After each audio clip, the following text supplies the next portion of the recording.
Good morning. Let us start in prayer. Dear Heavenly Father, thank you so much for this wonderful day that you have given us. Thank you for allowing us to come and to worship and to hear words and to learn in your house so that we can be more informed, so that we can go out and we can spread your word, which is peace and love. In Jesus' name we pray. Amen. Amen. We've done about a month and a half of Israel and how Israel started and where it started, and we've wandered through Romans conquering, people conquering each other, and we finally got to 1948. Two of the things that you have in front of you is that this is what we're going to be talking from for the most part today. And what I tried to do, for me, I kept getting everything messed up. So we're going to the Hebrew chronology. There should be about 3 or 4 pages of it.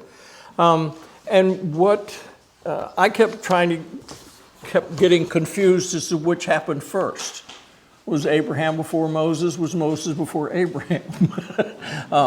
Not really, but that was one of the things. So I just took these chronologies, which Ron had done, and then I expanded them. And we're going to be really starting back on, makes it on the second page, somewhere around the Ottoman Empire thing on that second page. But these are some of the chronology that we went through before. The second thing that you have in front of you is the timeline of the Ottoman Empire. Is that the Ottoman Empire started in 1516 and ended in 1924 when the Ottoman Empire was defeated by the Turks. And one of the things I kept saying to myself was, that's a long time between 1516 and 1924. What happened? So I ran across my favorite Wikipedia thing, and what you have here is all of the stuff. Chronologically, you have 4 pages of stuff that happened during the Ottoman Empire. And one of the things is on, and primarily just getting in my mind what was happening, but on about the 3rd page, the fourth page in there, is you're going to find Suleiman. And Suleiman was the guy who basically consolidated the Ottoman Empire. Now, they were still fighting in fractions, in different fractions, but Suleiman basically got the Ottoman Empire and had it nice and all put together, and he was the supreme ruler and so forth. But it was just, for me, it's something that was lacking in my knowledge was what happened during the Ottoman Empire, and it wasn't until 1924 that the Ottoman Empire was defeated completely and was taken over by the Turks. Now, in history, you're going to find the Ottoman Turks, the 1924 Turks, still referred to in some circles as the Ottomans. But I just put that together just for your reading pleasure, just to see what crazy stuff is happening. Ron had done just an excellent job on a PowerPoint and put it together beautifully, and I just added to it. I'm going to run through the first of these because you'll see, based on the chronology, the life of Abraham, which is what we've got next, is that, and then here is the chronology that we have, and going through the Byzantine Empire and the like. This, the Zionist movement was interesting because the Zionist movement was started actually in France, and it was the Dreyfus trial. And I don't know about any of you, but I've always heard of the Dreyfus affair. We learned it in there, but who was Dreyfus and what did he do and how did he start Zionism? Well, he didn't.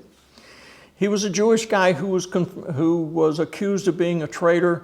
They did a trial. He was drummed out of the French army. subsequently found out he wasn't the traitor, somebody else was the traitor, but they didn't change it because he was Jewish, and they didn't care for Jewish. But the interesting thing is that the Theodore Herzl was a reporter for the trial, and Theodore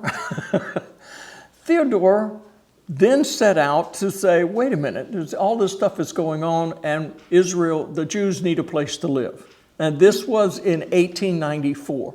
So the beginning of the Zionist movement is the beginning of modern Israel. And I'll stick a blue flag here. This is kind of sort of when it started. Okay. Now, the first Congress was held in 1897, and it was organized by Herzl. There we go. World Zionist Organization on August, and it was the Basel program stated Zionism seeks to establish a home for the Jewish people in Palestine secured under public law. And that was an interesting thing because there was a great deal of discussion as to how to say this. Is it going to be under God's law? Is it going to be under someone else's law? And they changed it to public law. And that's important because when the public law changed, it led to 1948. And I just thought, and again, these are things that I'm trying to get in my mind is how did we get to 1948 and who's responsible? So one of the people we can blame Theodore Herzl. The first Jewish settlements. Okay, so the Zionist Congress met in 1897. In 1901, they established a Jewish national fund to purchase land in Palestine. 3 years later, the fund purchased Kfar Hittim in Galilee. And then Tel Aviv was established and built in 1909. Now, show of hands, how many of you thought Tel Aviv was older than 1909? Okay. My mom was born in 1923. My mom is still alive today, but she was born in 1923. Mom's almost as old as Tel Aviv. when you think about that. Pardon? Oh, she has finally come to the realization that her baby boy is 73 years old. But there were people there before. That was Joppa, right? No, it is next to Joppa. It is on the outskirts of the port city of Joppa. That's what that says. It was out the outside. You used Palestine twice now. Pardon? You used the word Palestine Okay. twice now. I'm going to get there. Okay. I'm going to get there. Was it Israel? Was it Palestine? Okay. I'm using this in the vernacular of the time. Okay, and the vernacular of the time was Palestine. Okay. Now, so on your next piece of paper, you get the thing that says War and Peace, which is World War I begins. Okay. So now you're just going to follow that little chronology, and there's a slide for just about every one of those. The Ottoman Empire fought with the Central Powers in 1914 against Great Britain, France, and Russia. So the Ottomans were all in with the German and the Axis. No, we're the Allied forces. They're the Axis forces, right? The British attacked the Ottoman Empire, and Jews fought with the British. In 17, Balfour issued a letter promising a Jewish homeland in Palestine. Then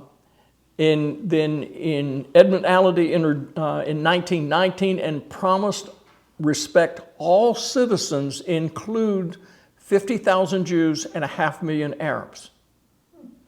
It is not a Jewish state. It is not a Jewish state. And then the Peace Conference of Versailles on January 18, the conference agreed to give Great Britain a mandate to facilitate the establishment of a Jewish homeland. And that's where the British mandate came in. A lot of stuff. Okay.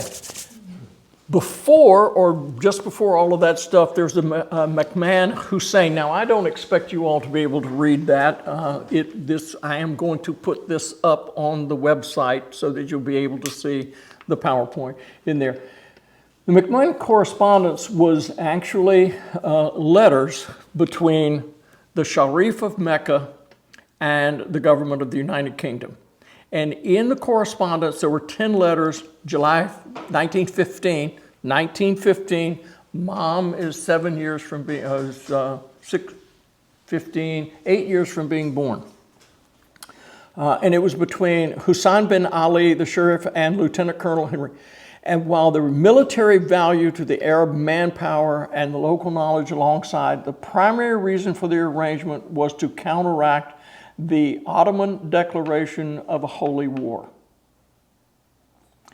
And to maintain the support, 70 million Muslims in British India, particularly those in the Indian Army that had been deployed to all major theaters, the era of Araj was defined in the limits and the boundaries proposed by the Sharif of Mecca, with the exception of portions of Syria.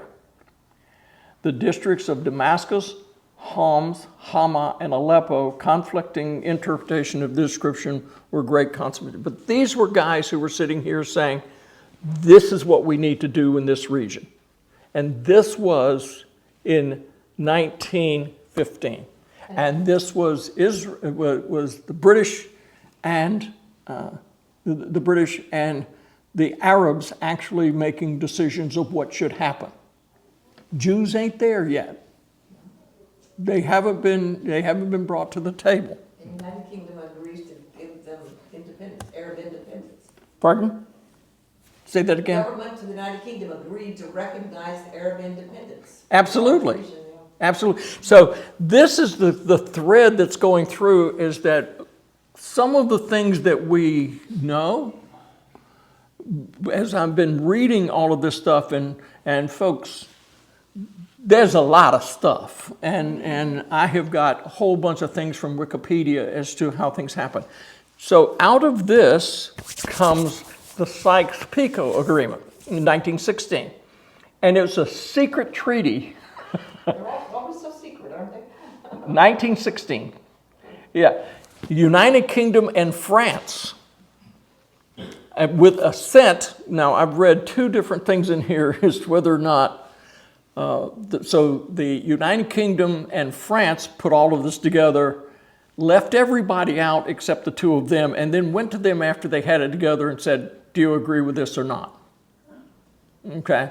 And what it was, it would achieve the success of defeating the Ottoman Empire in World War I, and secret agreements contemplating its partition of the Ottoman Empire. And so now the primary negotiations took place 1915 to 1916, and then they put a memorandum out to their respective governments in 9 and 16 of May, and the agreement effectively divided the Ottoman provinces outside the Arabian Peninsula into areas of British and French control and influence. The controlled countries were divided by the Sykes-Picot line. The agreement allocated the UK control of what is today southern Israel and Palestine, Jordan, and Iraq, southern Iraq. Why don't they like us? We did that. In addition to small areas included ports of Haifa and Acre to allow access to the Mediterranean, France was to control southeastern Turkey, the Kurdistan region, Syria, and Lebanon, north-south. And that's 1916, 7 years before my mother was born. You have pictures of that too? Pardon? You have pictures of that? My mother being born? No. No. Then 1920, and I did this in chronology because the League of Nations is here and everything, and so I tried to get hard dates where I could. And the 1920, the Paris Peace Conference that ended the First World War, and the First World War ended on 11/11. I still remember that because that's why we have Veterans Day, Memorial Day. It is November the 11th at 11/11. It's Veterans Day. Pardon? It is Veterans That's Day. Veterans Day. Veterans Day. It used to Okay. be Armistice Day. Yeah, Armistice Day. It used to be Armistice Day.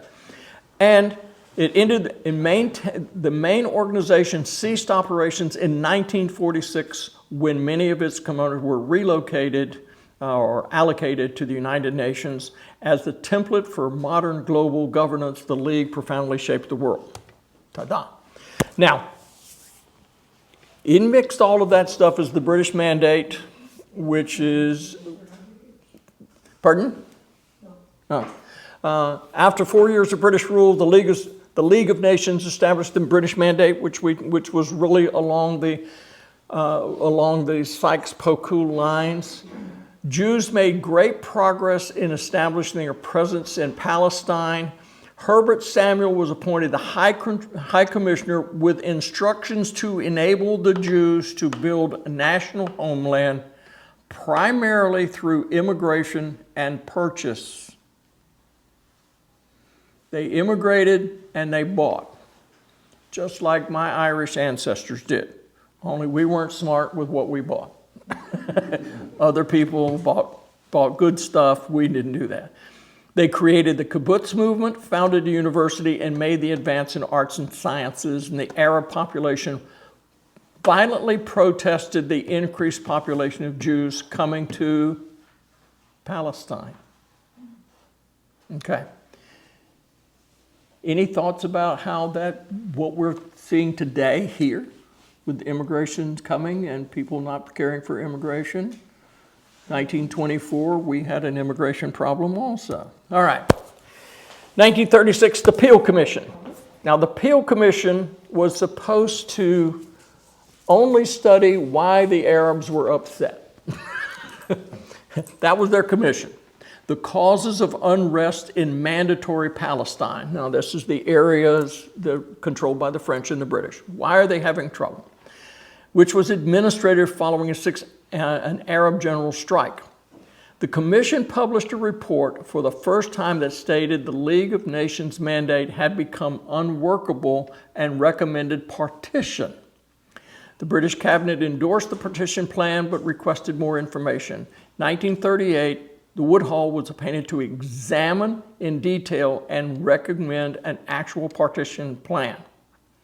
The Arabs opposed the partition plan and condemned it unanimously. They were opposed to the idea of a Jewish state and called for an independent state of Palestine. They also demanded the cessation of all Jewish immigration and land purchase. They argued that the creation of a Jewish state and lack of an independent Palestine was a betrayal of the word given by Britain. So they think the British lied. They've been known to do that.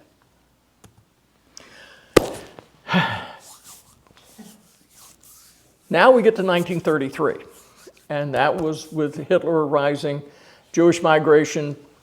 Everybody started fleeing Germany and all of the German countries, Italy, fleeing that. Where were they coming? They were coming into Palestine. But the British halted Jewish immigration to placate the average and keep them from aiding the Nazis. The Arabs had a choice. A friend of my friend is my friend. The enemy of my friend is the friend of my enemy is my friend. The friend of my enemy is my enemy, and the enemy of my enemy is my friend. And so they were trying to decide who they would be. So then, as the English were wont to do, they set up a commission to study it, and Lord Peel did it. He recommended the partition of land between Jews and Arabs. The Jews accepted the plans, the Arabs rejected it, wanting instead an independent Palestinian state in which the Jews could live. So this seems a lot like the United States in the Civil War, right? The Ottomans theoretically were we're beat, Yeah, but they don't accept that. yes. And it's like the South, not all the South, but there's still people that believe that. Be careful, you're talking about my people. No, I didn't think the federal government, No. where people from the South would say, well, if we won the war, you wouldn't be talking like this. Yeah, You know? well, you would be saying y'all a little more easily. So then the United Nations General Assembly voted 33 to 13 with 10 countries abstaining. All 7 Muslim states voted against the measure to divide Palestine and Jewish and Arab in November 29, 1947. All the Arabs voted against it. One of the things that I found absent from here was participation prior to 1947, the participation in the Arabs in all of these negotiations. It's been France, England, and the League of Nations, but I didn't find any solid evidence that anybody ever brought the Arabs into it. It was all through innuendo or private conversation. The UN, really, the Security Council states were the leadership of the UN. Right. And then we let all these other people in. Right. But they didn't have too much of a voice. That's right. So that's the point. So the United Nations approved the 1947, and when Ron ended, this was one of the slides that he ended on. Palestine, 1948, based on the UN Protected Israel, announced the birth of the nation of Israel and the first Jewish state in 200 years. David Bunton, 2,000 years. in 2,000 years. David Ben-Gurion announced, "We hereby proclaim the establishment of a Jewish state in Palestine, and it shall be called Israel." Okay. So that happened May 14, 1948. May 15, 1948. The Arab nations declared war on the new state of Israel, and it was attacked by 5 Arab nations: Lebanon, Syria, Iraq, Egypt, and Saudi Arabia. It managed to hold its territory after a year of fighting, gained some territory. Separate armistices were signed by Israel and the Arab nations, which lasted until 1967. So we had a truce, a peace agreement. But what territory did it gain? Was that when it got the West Bank and Gaza, or? Well, later? that in the original state would exclude the West Bank, the Golan Heights, and Gaza. Those were still Palestinian. Yeah. Okay. So which, or do you, maybe you don't know, but it says it even gained some territory. Is it Yeah, any they gained. recognizable area They took control of the West Bank and the Golan Heights. in this war? Yeah, in this war, and Gaza. Okay. Okay. What were In those? 48 or 49 or In that four- that was 67? No, you know, Talking about 48. this, my but question. yeah, we're talking about 1948. But remember, the war, the war basically lasted until 1967. So question, Yes.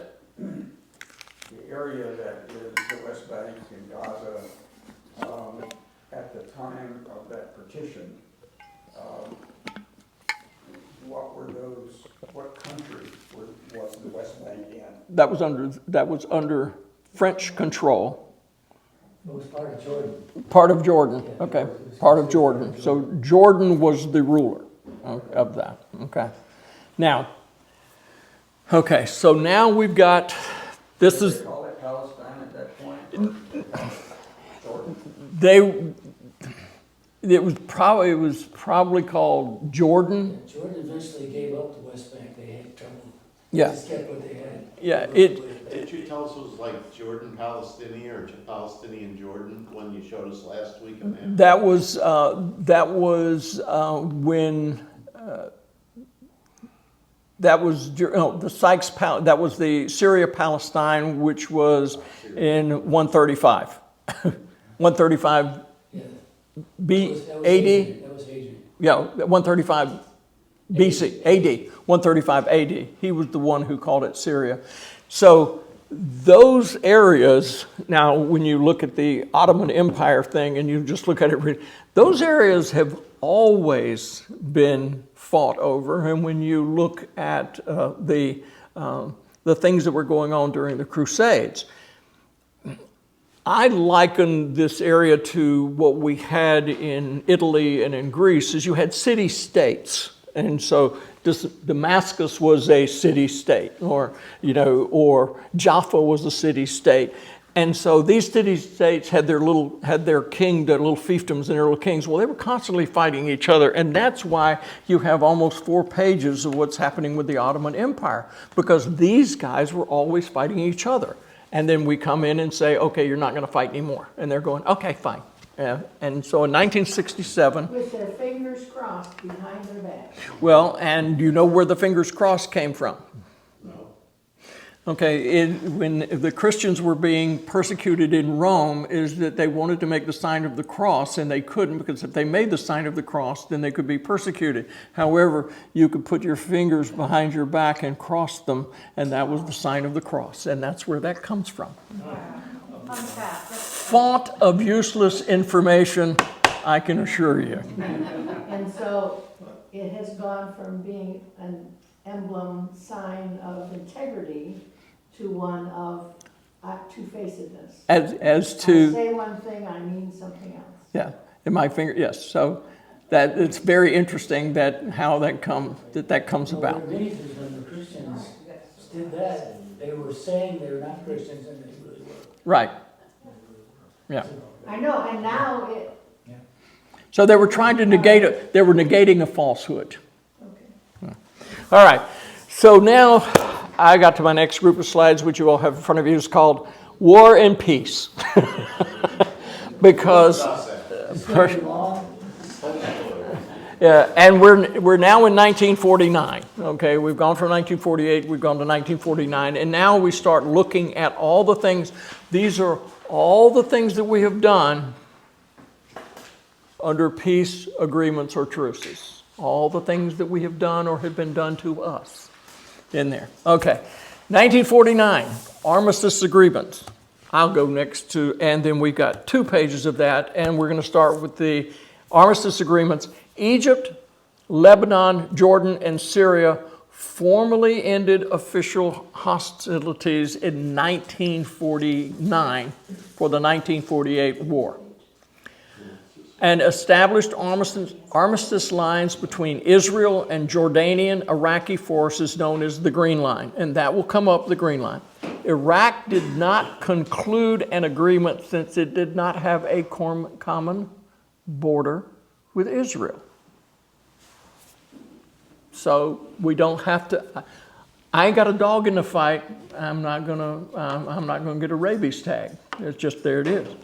The talks began on the island of Rhodes in 1949, and shortly thereafter, Israel agreed to release of a besieged Egyptian brigade in Fallujah. So we signed the peace treaty to let people come home. 1949, we're at peace. In 1956, there was the Suez Canal incident. The President Gamal Nasser nationalized 120 miles of the Suez Canal, which had been controlled by Great Britain and France. In October 29, Israel, France, Great Britain attacked Egypt. Israel marched through the Sinai Peninsula. The United States and the Soviet Union intervened to end the conflict, and the Suez Canal was reopened in March of 1957. Israel also regained the use of the Straits of Tiran. So the French actually built the Suez Canal, and it was the success of them building the Suez Canal that they decided to build the Panama Canal. But the difference was they were digging in sand versus digging in mud. They were digging in the desert. They were not digging in a swamp. And so France failed miserably at building the Panama Canal, and the United States had to step in and do it. But this, and this is an aside, in the current situation that's going on in the Red Sea, with ships being attacked and ships now avoiding the Suez Canal, who economically is going to pay the most? Well, who owns the canal Egypt. now? So they're gonna lose. So Egypt ain't getting the money. That's a lot of money. So they're going to lose, I don't know how much money they're going to lose. It's going to be great. Oil are gonna get more money because it needs more fuel to go. Right, through it. but you're going to have, it's at least $1, okay? So we're going to say it has some value. So they're going to lose at least $1. But where are they in this situation right now? To my knowledge, they've not said one word. Oh, Egypt. Pardon? Egypt hasn't said a word. The Egypt shippers is- have. Egypt The has shippers not- have said, we're not going through here. Yeah, Egypt has not said anything. Yeah, I've not heard anything.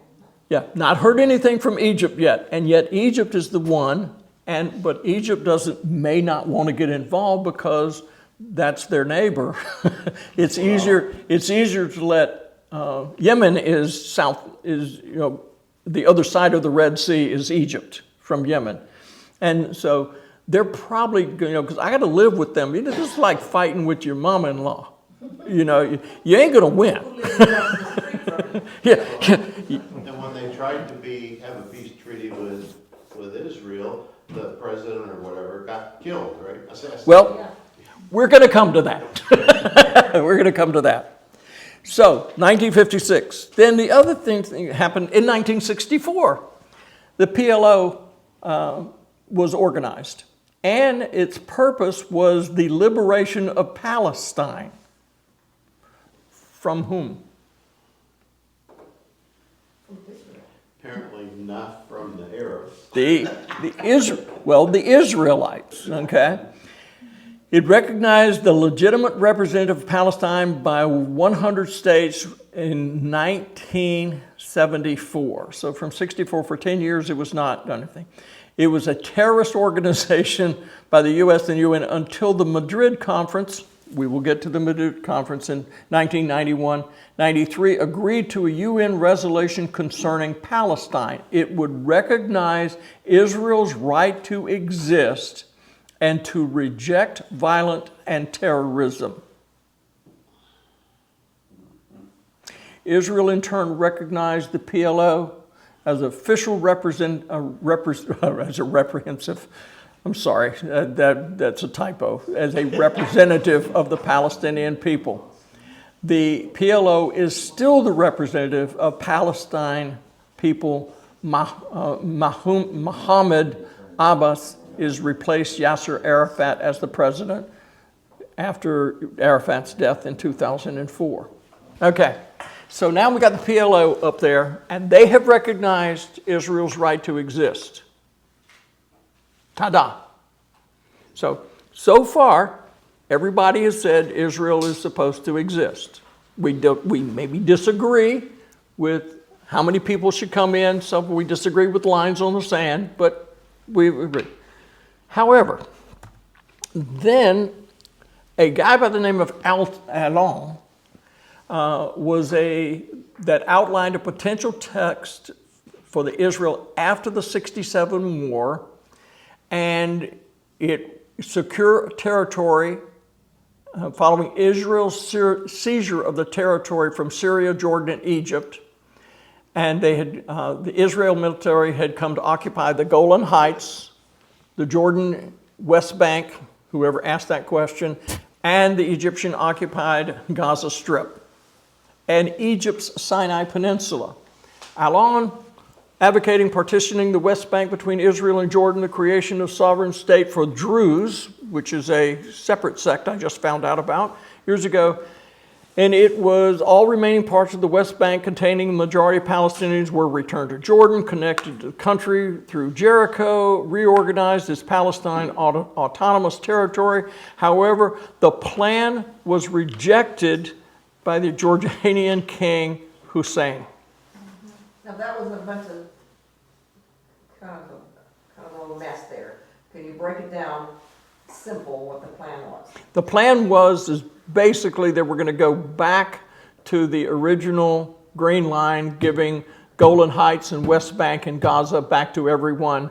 And Jordan was going to get the Golan Heights and part of the West Bank. I'm looking to you over here, and they said, no, we don't want it. Now, in the grand scheme of things that I've been doing, there have been offers. Now, Elon is an Israeli, but I haven't seen the plans that have come out of in any of the Arabian countries. What's always come out of them is no. And now, from the beginning, now we hear about the two-state solution. But not from the Arabs. No, the Arabs have always said they wanted no, They rejected. they've rejected. But this two-state solution that we're talking about has always been on the table. It's always been on the table. And I'm just sitting here going, okay, now, this right here is probably, just in reading, this is the thing we need to know. It's your UN Security Council Resolution 242, which was published in 1967. It has, and I'll say one, just read this. It was adopted unanimously by the Security Council. Which is all big states. Yeah. Which is all the big states, all big states, Well, okay. China and the, And it's in the aftermath of the Six-Day War, it was adopted in the UN Charter. The resolution was sponsored by the British ambassador, Lord Caradon, and was one of 5 drafts under consideration. The preamble refers to the inadmissibility of the acquisition of a territory by war and the need to work for a just and lasting peace in the Middle East in which every state in the area can live in security. Operative paragraph 1 affirms that the fulfillment of the Charter principles require the establishment of a just and lasting peace in the Middle East, which should include application of both of the following principles. Withdrawal of Israeli armed forces from territories occupied in the recent conflict. And 2, the termination of all claims of states of belligerency and respect for and the acknowledgement of the sovereignty, territorial integrity, and the political independence of every state in the area and their life to live in peace with secure and recognized boundaries free from threats and active force. well, that didn't work. Well, this is news to me because, it's always been spoils of war. You always say if you have a war and you win, you got the territory. So I didn't realize they're talking about, in this case, we're not gonna do that. That's not gonna be Right. acceptable. That's because the wrong side won. Yeah, but it's the UN Security Council that did it, not the Arabs, Yeah. So this is new, that's part's Yeah. news to me. Well, that's one of the interesting things is that I go to war with you and I win this land. I got to give it back. The funny thing is, I attack you, and Yeah. you go to war and win my land, so you gotta give it back Yeah, to that's the problem. Yeah. In the 67 So- war and the other wars, they were attacked. They Yeah. were attacked, yeah. So one of the lines, if it's not in my next slide, but one of the lines in here, and I know where it is, this page. It was a continuation of that. Egypt, Jordan, Israel, and Lebanon entered into consultations with a special representative after denouncing it in 1967. Syria conditionally accepted the resolution in 72. It formally accepted in 338, which was a ceasefire at the Yom Kippur War, which embraced Resolution 242. 1968, then we're starting, the Israeli ambassador to UN expressed Israel's position to Security Council. My government has indicated its acceptance of the Security Council resolution for the promotion of agreement on establishing a just and lasting peace. I am also authorized to reaffirm that we're willing to seek agreement with each Arab state on all matters, including in the resolution.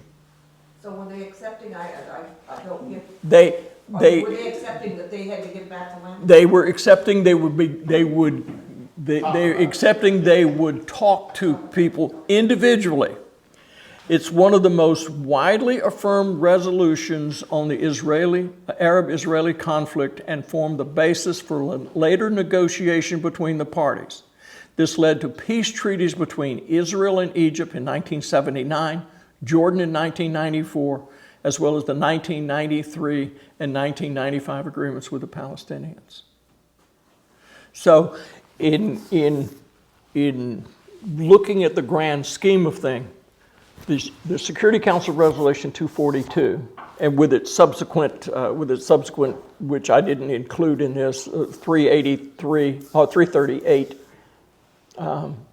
is the basis for everything that has gone on since that time regarding any peace negotiations.